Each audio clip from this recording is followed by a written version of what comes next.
Your journey in Assassin's Creed is well underway, and while Britain is falling, it may be time to step up your game with a few new weapons. Hello friends, it's Codiak here, and today I'm sharing the 6 items that made a huge impact on my conquest of England.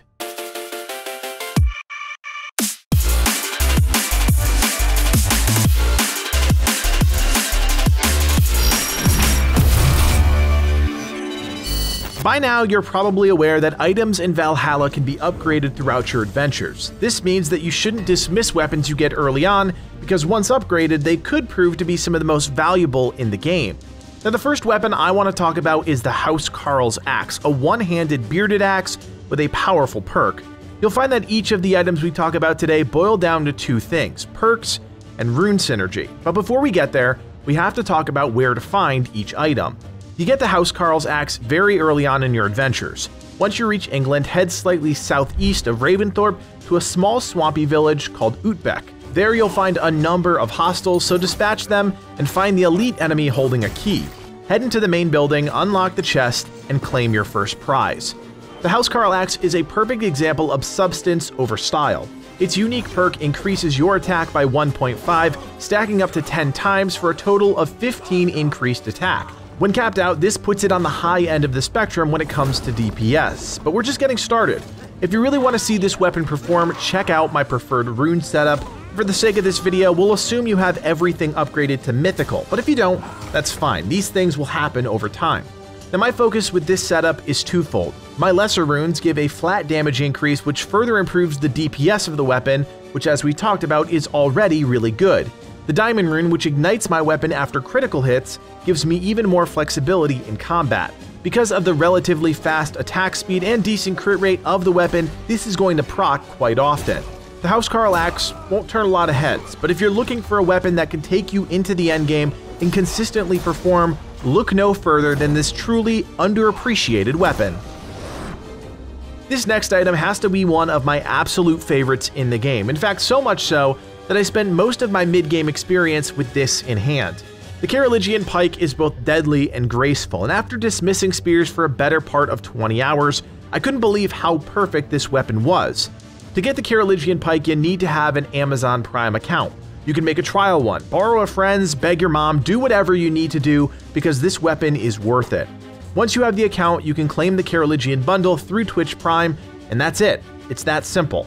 For me, this weapon comes down to the perk, which increases ability damage by 10 for 2.5 seconds after a dodge.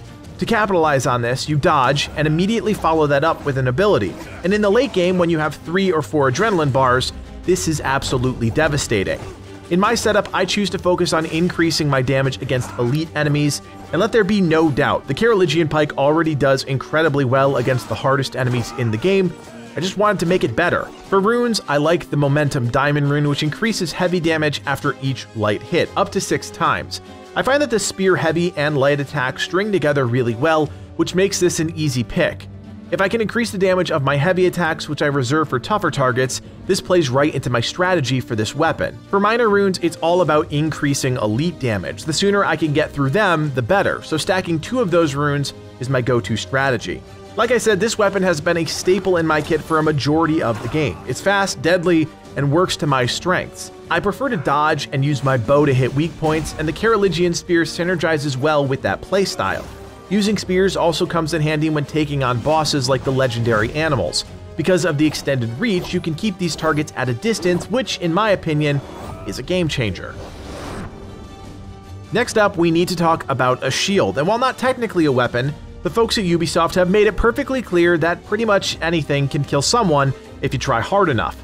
The Briton Shield is our next big pickup, and this is one of those items that can really change the trajectory of your gameplay. But first, the location.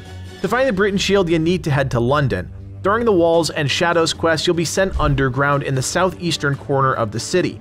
While you're down there uncovering truths and revealing Order members, take some time to find the Briton Shield, which is hidden behind some barred doors and movable objects.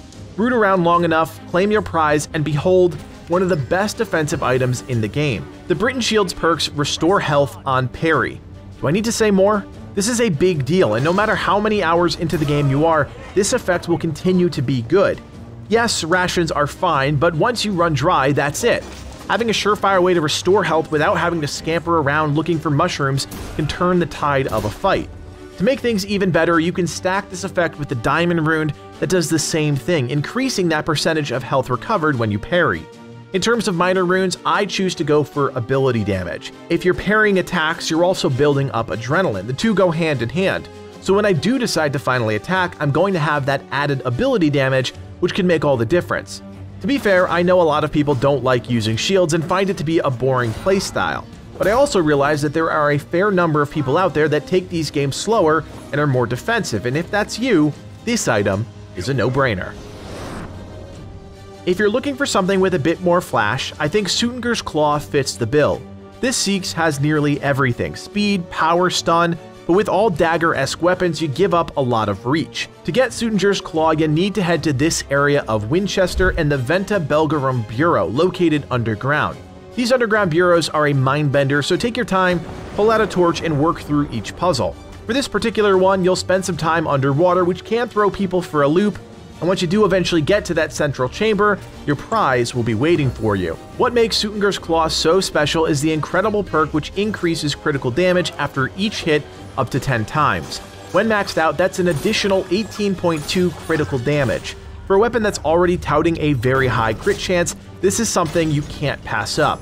To make this weapon more deadly across the board, I chose to put Chained Fury Rune in the diamond slot, which increases the attack after each hit. While not directly tied to the perk, since we're already focused on stacking attacks, there's a natural synergy here that works well. For lesser runes, you could keep focusing on attack or crit, but as you've already seen, I like building weapons to take on elite enemies. Unlike some of the other items we've talked about today, I think Suttungr's Claw is great in both the main and offhand. You may not get the full value of the perk and runes, but it's got a great special attack that allows you to deal quick damage and retreat to safety. If you've never used a Seeks before, give this one a try. I think it'll change a lot of minds and open up a whole new world of deadly possibilities. If you prefer to swing a ball of death until enemies crumble at your feet, look no further than the Spinning Death. Talked about around the internet, this flail is truly one of the most interesting weapons Ubisoft put into Valhalla.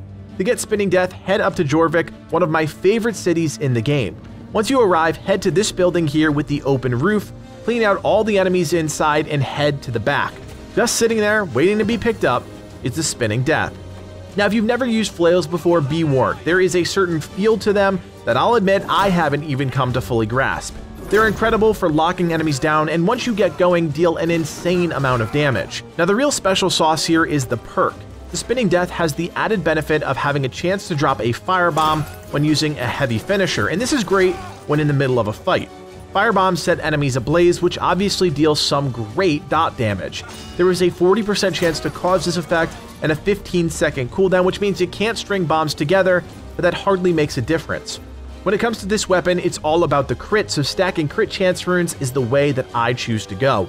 The more crit, the more damage, and like I said, once you get going, there's not much that can slow you down. This is definitely not a weapon for everyone. You may love it, you may hate it, but that has more to do with the flail weapon type than anything else. Nonetheless, give it a try and see what all the hype is about. Oh, the Blacksmith Hammer. Oh, so humble in form, but wicked deadly in practice. I don't know what it is, but someone at Ubisoft really wanted people to use this weapon because it's an absolute menace on the battlefield. To get the Blacksmith's Hammer, we have to head back to London and the Battlesburg garrison. You can wait for the main story to take you here, but by all means storm the gates yourself if you must. Before running to the chest, you'll need to take out the guard that has the chest key. Be warned, there are loads of soldiers in this garrison, so just be cautious when sneaking around. With the key in hand, head into the church, up the ladders, and claim your prize. The Blacksmith's Hammer is a bear when it comes to knocking enemies to the ground. I mean seriously, that's what the perk does.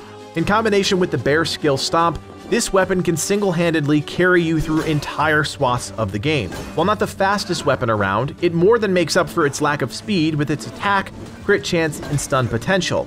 Slap a few runes on this bad boy, and now we're talking. For me, I bring it back to the Ignite Weapon Diamond Rune, which we talked about before. That extra fire damage can go a long way, and the more I played Valhalla, the more I realized elemental damage like fire and poison was invaluable. For lesser runes, you can choose to boost critical chance even more. It's not a bad route to take, but I prefer to boost ability damage, which I relied on heavily throughout progression. There's a lot of flexibility here, more so than most weapons, so experiment with what works best for you. At the end of the day, the Blacksmith's hammer is all about taking names and cracking skulls, and you'll find few other items that do it better.